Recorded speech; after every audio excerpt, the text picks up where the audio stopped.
বন্ধুরা, আশা করি তোমরা সকলে ভালো আছো। আজকে আমি এডুকেশন সাবজেক্টের যে গ্রুপ এ ছিল সেই গ্রুপ এর প্রথম অধ্যায় যে শিখন, এই শিখন অধ্যায়ের উপর একটা শর্ট কোশ্চেনের সাজেশন ভিত্তিক আলোচনা করেছিলাম। তো এই অধ্যায়ের লিঙ্কটা আমি আমার ডেসক্রিপশন বক্সে দিয়ে দিব, তোমরা চাইলে সেটা দেখে আসতে পারো। আজকে আমি আলোচনা করব গ্রুপ এর যে দ্বিতীয় অধ্যায় শিখন কৌশল, এই শিখন কৌশলের শর্ট কোশ্চেনের সাজেশন নিয়ে। তো তোমরা প্রথম থেকে শেষ পর্যন্ত ভিডিওটি দেখো এবং এক্সামের জন্য প্রিপারেশান নাও। দ্বিতীয় অধ্যায় হলো শিখন কৌশল। এই শিখন কৌশলের শর্ট কোশ্চেনগুলি হলো: প্রাচীন অনুবর্তন তত্ত্বের প্রবক্তাকে প্যাভলভ, সক্রিয় অনুবর্তন তত্ত্বের প্রবক্তাকে স্কিনার, সংযোজনবাদ তত্ত্বের প্রবক্তাকে থর্নডাইক। প্যাভলভ তার পরীক্ষা কোন প্রাণীর ওপর করেন? কুকুর। স্কিনার তার পরীক্ষা কোন প্রাণীর ওপর করেন? ইঁদুরের ওপর।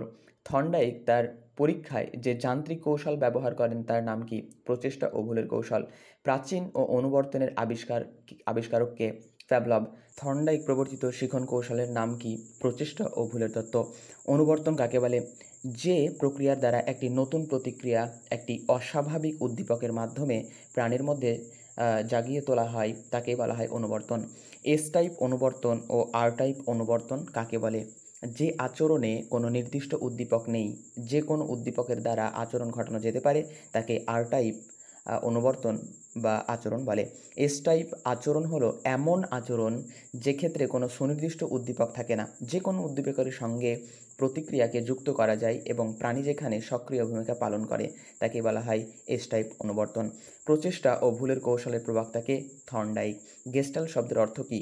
গেস্টাল্ট শব্দের অর্থ হচ্ছে অবয়ব, কাঠামো বা সম্পূর্ণ আকার। অপারেন্ট বলতে কী বোঝানো হয় বা সক্রিয় অনুবর্তন কাকে বলে? অপারেন্ট বলতে বোঝানো হয়েছে ফলোৎপাদনের জন্য প্রতিক্রিয়া যার কোনো নির্দিষ্ট উদ্দীপক অনুপস্থিত থাকে। শিখনের যে কোনো দুটি কৌশল কী কী? শিখনের যে কোনো দুটি কৌশল হলো অনুবর্তন এবং প্রচেষ্টা ও ভুলের মাধ্যমে শিখন।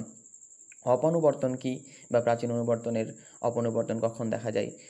শক্তিদায়ক উদ্দীপকের অনুপস্থিতিতে সময়ের ব্যবধানে অপারেন্ট বিহেভিয়ার এর শক্তি কমতে শুরু করে, একেই অপনুবর্তন বলে। থর্নডাইকের প্রচেষ্টা ও ভুলের দুটি সূত্র কী কী? একটি হচ্ছে ফল লাভের সূত্র এবং অপরটি অনুশীলনের সূত্র। স্কিনার বাক্স কী? সক্রিয় অনুবর্তনের প্রবক্তা স্কিনার তার পরীক্ষালব্ধ প্রতিক্রিয়া দেখানোর জন্য একটি বিশেষ বাক্স ব্যবহার করেন। এই বাক্সে একটি যন্ত্র নিয়ন্ত্রিত ট্রে থাকে। বোতামের ওপর চাপ পড়লেই ট্রেতে খাবার চলে আসে, একেই বলা হয় স্কিনার বাক্স। স্কিনার কত খ্রিস্টাব্দে তার পরীক্ষা নিরীক্ষা করেন? 1930 খ্রিস্টাব্দে। গেস্টাল্ট মতবাদে বিশ্বাসী তিনজন মনোবিজ্ঞানীর নাম লেখো। কোহলার, কফফা ও ওয়ার্দিমার। অনুশীলনের কয়টি অংশ কী? অনুশীলনের দুটি অংশ, অভ্যাসের সূত্র এবং অনভ্যাসের সূত্র। প্যাভলভের পরীক্ষায় ব্যবহৃত স্বাভাবিক উদ্দীপকটির নাম কি? খাদ্য। এবং স্বাভাবিক প্রতিক্রিয়া হলো লালাক্ষরণ। ওয়াটসনের প্রাক্ষোভিক অনুবর্তনের পরীক্ষাটি কী নামে খ্যাত? ওয়াটসনের প্রাক্ষোভিক অনুবর্তনের পরীক্ষাটি পিটার আলবার্ট পরীক্ষা নামে খ্যাত। টাইম কার্ভের ব্যবহার প্রথম কে করেছেন? থর্নডাইক। রেসপন্ডেন্টের সংজ্ঞা দাও। যে আচরণ নির্দিষ্ট বস্তুধর্মী উদ্দীপকের পরিপ্রেক্ষিতে সৃষ্টি হয় তাকে রেসপন্ডেন্ট আচরণ বলে। কত সালে প্যাভলভ চিকিৎসা বিজ্ঞানে নোবেল পুরস্কার পেয়েছিলেন? 1904 খ্রিস্টাব্দে। পাজল বাক্স কী? থর্নডাইক তার পরীক্ষার সমস্যামূলক পরিস্থিতি সৃষ্টি করার জন্য বিশেষ ধরনের যান্ত্রিক উপকরণ ব্যবহার করেছেন, যাকে তিনি নাম দিয়েছিলেন পাজল বাক্স।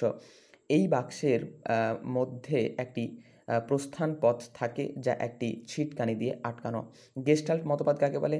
গেস্টাল্ট শব্দের অর্থ আকার বা অবয়ব।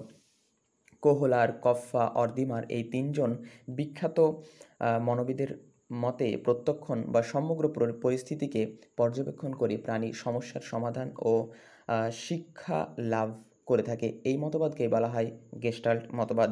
শিখনের তিনটি গুরুত্বপূর্ণ উপাদান কী? শিখনের তিনটি গুরুত্বপূর্ণ উপাদান হচ্ছে শিক্ষার্থী, উদ্দীপক এবং প্রতিক্রিয়া। এরপরে প্রশ্ন হলো, অন্তর্দৃষ্টিমূলক তত্ত্বের প্রবক্তা হলেন কোহলার।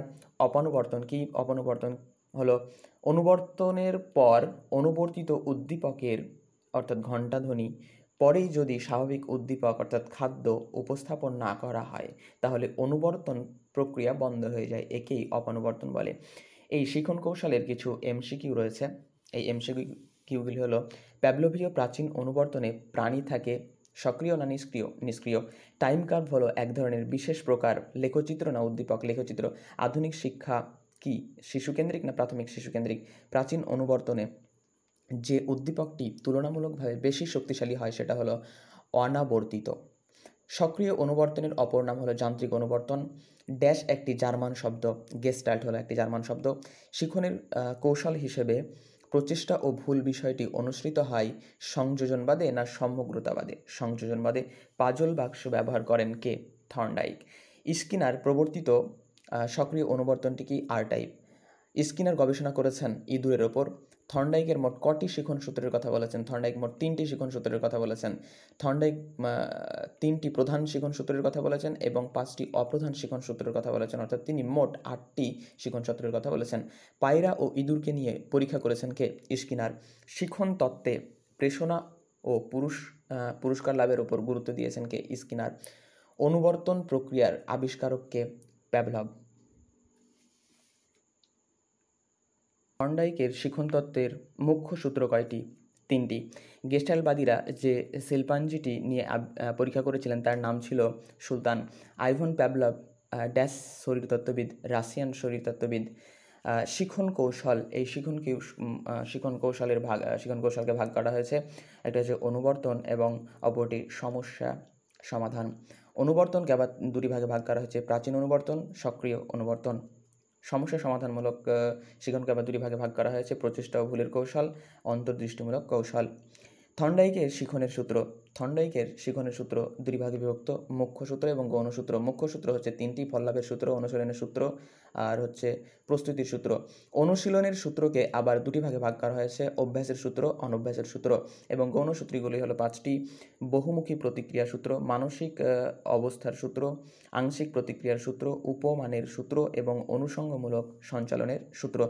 প্যাভলভের প্রাচীন অনুবর্তনের সাংকেতিক চিহ্ন হলো ঘণ্টাধ্বনি, যেটা উদ্দীপক 1, এবং সজাগ ভাব, স্বাভাবিক প্রতিক্রিয়া 1, খাদ্যবস্তু যেটা উদ্দীপক 2 এবং লালাক্ষরণ স্বাভাবিক প্রতিক্রিয়া 2। সাংকেতিক চিত্রে জে.বি. ওয়াটসনের পরীক্ষাটি কি? ইঁদুর উদ্দীপক 1, আকর্ষণ প্রতিক্রিয়া 1, তীব্র শব্দ উদ্দীপক 2 এবং ভয় প্রতিক্রিয়া প্রতিক্রিয়া 2।